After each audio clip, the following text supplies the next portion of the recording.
Исәнмесез? Эфирда атна яңалыклары тапшыру, узган атна мөһим вакыйгалар белән сезне мин Лина Хәсәншин таныштырачакмын. 26 декабрьдә калабызда рәсми рәвештә үзәк чыршы бәйрәм утларын кабызды. Гадәти булган бәйрәм тамашасын безнең иҗат төркеме күреп кайтты. Күргәнегезчә, безнең чыршы булай да матур һәм берничә минуттан соң ул тагын да яктырак булып, тирәенгә балкып торачак.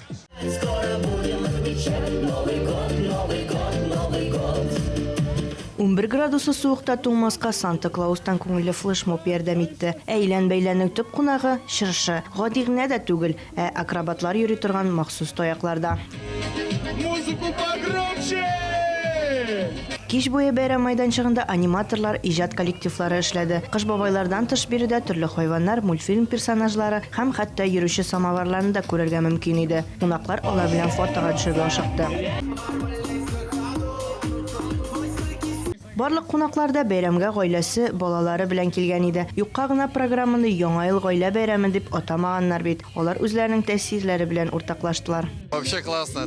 То, что устраивают такие мероприятия, вообще классно. Очень хорошо. Спасибо большое главе. Спасибо большое. Поздравляю с Новым годом всех! Алга таба бәйрәмнең махсус кунаклары Ворожея рус җыры театры һәм татар һәм рус эстрадасы хитларын башкаручылар Boys Band Meet төркеме тамашачыларны сөендерде һәм күңелсезләнмәскә мәҗбүр итте.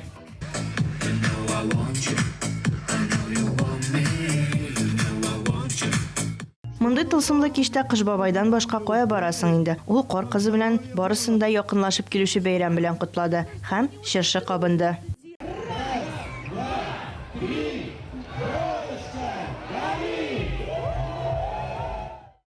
Яңа ел, иң яшерен хыяллар чынга ашкан вакыт. Бөтен Россия буенча бу көннәрдә теләкләр чыршысы хәйрия акциясе бара. Мөмкинлекләре шикләнгән балалар яки авыр хәлдәге гаилә балалары Кыш бабайга хат язалар. Аларның хыялларын тормышка ашырга зурлар ярдәм итә. Әлмәт шәһәре районы башлыгы Тимур Нугманов та бу чарадан читтә калмады. Теләкләр чыршысы бөтен Россиядә бар, бездә ул ай уртасыннан куелды. Башкарма комитет бинасында урнашкан чыршыда менә шундый уенчыкларда ярдәмгә һәм игътибарга лаек балаларның теләкләре һәм исемнәре язылган. Район башлыгы Тимур Нагманов Алия һәм Әмир исемле балаларның теләкләрен чынга ашырга бара. Тимур Нагманов балалар янына Кыш бабай һәм кар кызында ярдәп килде. Какие все нарядные, все красивые. Как зовут у нас, ребят? Әмир белән Алияның әниләре Мария өчен бу көтелмәгән вакыйга. Менә шулай район башлыгы үзе килеп балаларга бүләкләр тапшыра дип уйламаган инде ул. Конечно, Дед Мороз не может из леса без подарков прийти. Как же так? Я целый год собирал подарки для вас. Ну-ка, подходим сюда. Так, Эмир. Ага, Алина. Ладно. Так, это тебе. Кыш бабай кулынан шу кадәр күп бүләк алып балалар өчен чын мөгъҗиза булды. Район башлыгы Тимур Нагманов гаиләгә теләкләрен дә җиткерде. Ну а сестренку беречь надо. Он красавица какая у вас. Что-то не улыбается только? А? Неожиданно для нас. Не то, что заказывала, что ли? Или это? То? Ну все, тогда улыбаться надо.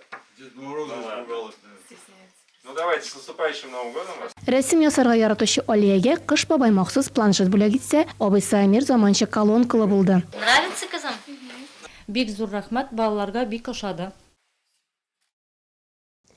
Казанда 8-нче Татарстан инҗесе 2021 конкурсы җиңүчеләрен бүләкләделәр. Алар арасында Әлмәт районы Акчишмә авылыннан Тамара Осина да бар. Сәламәтлеге ягыннан мөмкинлекләре шикләнгән Тамараның декабрь аенда тагын берничә җиңүе бар. Тамара белән без дә танышып кайттык. Тамара Осинага 18 яшь. Ул 6 яшьтә укырга өйрәнә. Яраткан китабы Гарри Поттер турында, ә өстәл китабы Ник Вуйчичныкы. Ул Тамараны барлык авырлыкларны җиңәргә, үз көченә ышанырга һәм бәхетле булырга мөмкинлек бирә. Аның могҗизалы дөньясында барына да урын табыла. Ат спорты мәктәбе, сәнгать мәктәбе. 19-нчы мәктәптә укганда Тамара бию буенча республика конкурсларында да беренче урыннар ала. Тамара үзенең спорттагы шиксез мөмкинлекләренә ышана һәм тау чаңгысында беренче тапкыр төшү гаҗәпләнү, куану, шатлык, бәхет тудыра. Менә ул Татарстаннан бердән-бер Россия олимпиадасы катнашучысы. Первое место. Золотая медаль. Победитель Осина Тамара. Алтын һәм көмеш медаль Тамараға Россия җыелма командасына юллама һәм зур илебезне халыкара дәрәҗәдә тәкъдим итәргә мөмкинлек бирә. Иң мөһиме дисциплина һәм максатка ирешергә теләү, тренажер залында, бассейнда шөгыльләнү, һәр даим үзең өстеннән эшләү һәм Тамара йөзү буенча республика беренчелегендә катнаша. Тамараның әти-әнисе тренерга рәхмәтле бала белән уртак тел тапты ди. Әти кеше үзе дә кызы белән бергә актив тормыш алып бара. С дочкой занимаемся пробежкой. Йөгерәбез, төрле физик күнегүләр ясыйбыз, ишек алдында батут та бар. Во дворе батут. Тамара Осин һәм аның әти-әнисе өчен декабрь вакыйгаларга бай була. Мәскәүдән махсус олимпиададан кайтып, алар Казанда Жемчужин Татарстан һәм спортсмен годада җиңүләр алалар. Тамара Осина 14-17 декабрьдә Мәскәүдә узган яшь атлет тау чаңгысы спорты буенча махсус олимпиаданың бөтен Россия ярышларында беренче була. В рамках специальной олимпиады проходили соревнования молодой. Махсус олимпиада кысаларында яшь атлет ярышлары узды. Супергигантта 2нче урын, слал буенча беренче. В дисциплине супергигант и первое место в самой сложной дисциплине слалом. Илебез башкаласыннан республикабыз башкаласына кайтып рояльда уйнап 18 декабрьдә Жемчужин Татарстан инҗесе бәйгесендә җиңүче булса, 23 декабрь көнне 2022 елга махсус олимпиада атлеты бүләген ала. Тамара киләсе елда Казанда узачак махсус олимпиаданың бөтен дөнья кышкы уеннарының Россия милли җыелма командасы составына керде. Ул тау чаңгысы дисциплинасында чыгыш ясаячак. Әле генә башланган 2022 елда Әлмәт районы һәм шәһәре берничә төп юнәлеш буенча үсәчәк. Ул да булса медицина, торак коммуналь хуҗалык һәм мәгариф системасында тулысынча яңарыш булачак. Бу хакта район башлыгы Тимур Нугуманов масса күләм мәгълүмат чаралары белән узган традицион матбугат конференциясында белдерде. Очрашуда Рәдифә Нугманова да булып кайтты. Для всех вас приветствую, коллеги. Иң башта район башлыгы гадәттәгечә узган елның иң истә калган мизгелләренә тукталды. 2020 ел белән чагыштырганда Тимур Нугуманов халыкның пандемия шартларына ияләшеп бирешми алга баруына куаныч белдерде. Иң төп байлыгыбыз булган кешеләр ресурсының кимүен туктатып булмаса да, куелган максатларга ирешергә насыйп булды, диде ул. Главное, что мы в целом этот год прожили достаточно успешно, без потерь больших. Заложили хорошие фундаменты на будущее по многим направлениям. Журналистларның күп санлы сорауларына җавап биреп, район башлыгы Әлмәттә булган төзелеш күләме, үзара салым программасы, шәһәр су саклагычы, яңа мәктәп, балалар бакчалары төзелеше хакында сөйләде. 2021 ел Әлмәт районы эшмәкәрләре өчен электрон сәүдә нигезләренә өйрәнү елы булган. Маркетплейсларда эшләүчеләр саны 7 тапкырга арткан. Республика программалары бәрабәренә ишек алларын төзекләндерүдән тыш Көнбатыш капка һәм Фәхреддин урамындагы бульварларны төзекләндергәннәр. Герцен урамында ремонт эшләренә нигез салынган. Алсу микрорайонында Одымнар полилингваль мәктәбе төзелә. Урсала микрорайонында яңа балалар бакчасы совка басачак. Балалар өчен күптән көтелгән хирургия корпусы файдалануга тапшырылды, диде ул. Преображение ждет наша центральная районная больница. У нас благодаря поддержке президента завершено наконец формирование и проектирование концепции развития ЦРБ нашей. Ну, все знаем, в каком оно состоянии. Не очень хорошо там все. И уже как бы движение в этом направлении пойдет. За один год это невозможно сделать. Несколько лет нам потребуется, чтобы в принципе трансформировать нашу центральную районную больницу, и вместе с ней большие изменения в жизни вообще всего здравоохранения предстоят в следующем 2022 году. Әлбәттә, бу ел табиблар өчен бик авыр сынау елы булды. Алар җилкәсенә дөнья фәтенә әверелгән таҗлы вирус белән көрәш, масштаблы вакцинация оештыру авырлыгы ятты. Шуңа күрә район башлыгы шәфкать ияләренә ихлас рәхмәтләрен җиткерде. Быелгы хурлыкның авыл хуҗалыгы өчен дә авыр булуын, тик ул өлкәне дә саклап калуын ассызыклады ул. Тимур Нугуманов җәмәгать транспортында кагылышлы проблемаларның сәбәбенә ачыклык кертергә тырышты. Ситуация реально непростая. Следующий год, я думаю, что мы ситуацию отрегулируем. Во-первых, мы запланируем закупку 10 новых троллейбусов на автономном ходу. В течение 2022 года, я надеюсь, что они у нас уже в городе появятся. Это очень большое подспорье будет. Парк все-таки стареет, его надо обновлять, но 10 троллейбусов – это решение президента Рустама Галеевича, что у нас будет возможность их закупить в следующем году. Шулай күп балалы гаиләләргә бирелгән җир участокларының кайчан уңгаз бирелүенә дә җавап бирде. Бүген Россия президенты карары нигезендә боз кузгалды, ләкин халык никадәр күп гариза бирсә, шул кадәр яхшы булачак, диде ул. Узган җәйдәге янгыннардан соң нинди профилактик чаралар үткәргәнлеге су саклагыч торышы да кузгатылды. Бүген район җитәкчелеге су саклагыч тирәсендә мәйданны шарлауыклы буалар белән кушып тулы ансамбль итәргә тели. Чистартыш җайланмаларының көтелгән реконструкциясе тәмамлану өчен тагын бер төп этап узасын хәбәр итте. Әлмәттә районыбызның Мәгариф идарәсе белән физик культура, спорт, туризм идарәсе ел сайын уздыра торган «Играем вместе, играем по правилам» ярышлары узды. Ул 3 көн дәвам итте. 27 декабрь көнне 13-14 яшьлек, 28 көнне кечерәк яшьтәге шәһәребезнең мәктәп укучылары арасында урам футболы буенча турнир узды.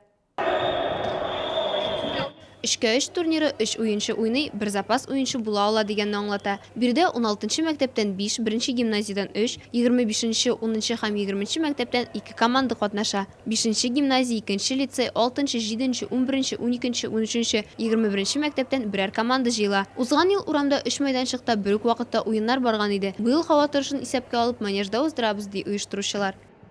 С тем, что мы перенесли в зал, у нас очень Урамда уздырмагач 20дән артык команда җыелды. Бер вакытта 4 уен бара, 4 группа, һәрберсендә кимендә 5 команда. Группада 1-нче, 2-нче урын алучылар финалда уйнаячак. дальнюю часть, дальше, где уже игры будут проходить на вылет. Яңа ел алды турнирында катнашучылар арасында 14 яшьлек Илдан Сабирҗанов та бар. Татар гимназиясе укучысы 8 ел футбол белән шөгыльләнгән. Соңгы 2 елда уйнамый, ләкин спортны калдырмый. 5 мунчада кәшәкә белән алка куа. Мен бу соревнованияларда беренче тапкыр катнашам. Гимназия, татар гимназиясында укыйм менә. Менә бу елны безгә әйттеләр, футбол уйныйбыз. Менә беренче уен булган инде. 3-3 уйнадык. Илдан кебек Владислав Исаев та әлеге футбол турнирында беренче тапкыр.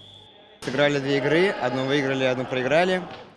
2 уен узды, берсендә без җиңдек, берсендә безне җиңделәр. Алдагы 2 уенда җиңсәк, алга таба узачакбыз. Яхшы оештырылган.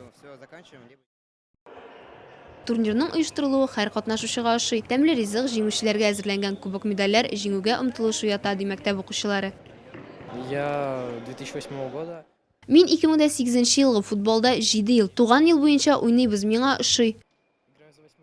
Я играю с 21 школы, в принципе. Мин 21-нче мәктәп өчен уйныйм. Шәп, ошый, мин 2007 елгы. Тут же с ними тренируемся, мы просто разного года рождения. Турнирның җиңүчеләре кубоклар һәм медальләр алачак. Шулай ук оештыручылар аларга яңа ел бүләкләре әзерләгән. Финалда 16-нчы мәктәп һәм 2-нче лицей очрашты. 1-0 исәбе белән 2-нче лицей командасы турнирның җиңүчесе булды. Турнирның беренче көне буенча мактаулы 3-нче урында 25-нче мәктәп командасы. Көмеш медаль ияләре 16-нчы мәктәп укучылары. Играем вместе, играем по правилам ярышларының 3-нче көндә мәктәпләрнең егетләр командаларына кызлар да кушылды. 29 декабрь көнне футбол буенча спорт мәктәбенең манежында 9-11 сыйныф укучылары арасында күңелле стартлар узды. Биредә 10 кешедән торган Әлмәт мәктәпләре командалары баскетбол тубы белән йөгерү, футбол тубын йөртүдә көч сынашты. Ярышларның 3 көндә дә катнашучыларга тәмле ашау, ә җиңүчеләргә һәм призерларга кубок медальдән тыш яңа ел бүләкләре әзерләнгән иде. Яңа ел алдыннан полиция Кыш бабай бүләк өләште. Бу акция 2009 елда башланган. Кыш бабай белән безнең төшерү төркемендә Мацкевичлар гаиләсендә кунакта булды. Аппак сакал, кызыл бишмәт, матур төрле бизәлгән таяк һәм янында матур кар кызы белән полиция хезмәткәре 7 бала тәрбияләнүче гаиләгә кунакка килде. Шуларның икесе инде зурлар, ә калган балалар Кыш бабай килгәнен көткәннәр, шигырьләр әзерләгәннәр.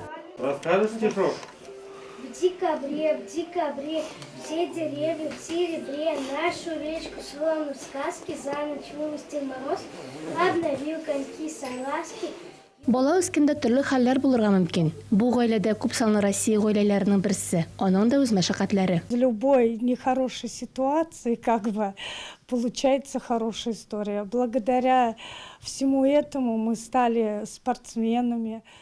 Теләсә нинди күңелсез ситуациясында яхшы ягы бар. Хәзер балалар акробатикага, штангага йөри башладылар, ярышларга баралар. Инде 2нче яшүсмерләр разрядыбыз бар. Тренер безнең киләчәк зур ди. Уже второй юношеский разряд. Тренер наш говорит, что у нас большое будущее. Балалар 25 декабрь көнне Казанга президент чыршысына да барганнар. Анда да Кыш бабай белән кар кызы булган. Ләкин бүгенге Кыш бабай киләсен иртәдән бирле зарыгып көттем ди 8 яшьлек Василиса. Кошелка, рукавички, на носу сидят синички, борода и красный нос. Это Дедушка Мороз. Кыш бабайга балалар үзләренең рәсемнәрендә бүләк иттеләр.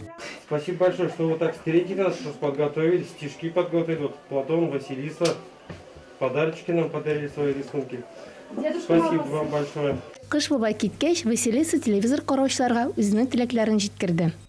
Я хочу пожелать всем удачи, здоровья, любви, добра. әлегә шулар. Мин Лина Хәсәншина һәм монтаж операторы Ленар Корбанов сезнең белән сау булашабыз. Исән-имин булыйк. Яңа ел белән.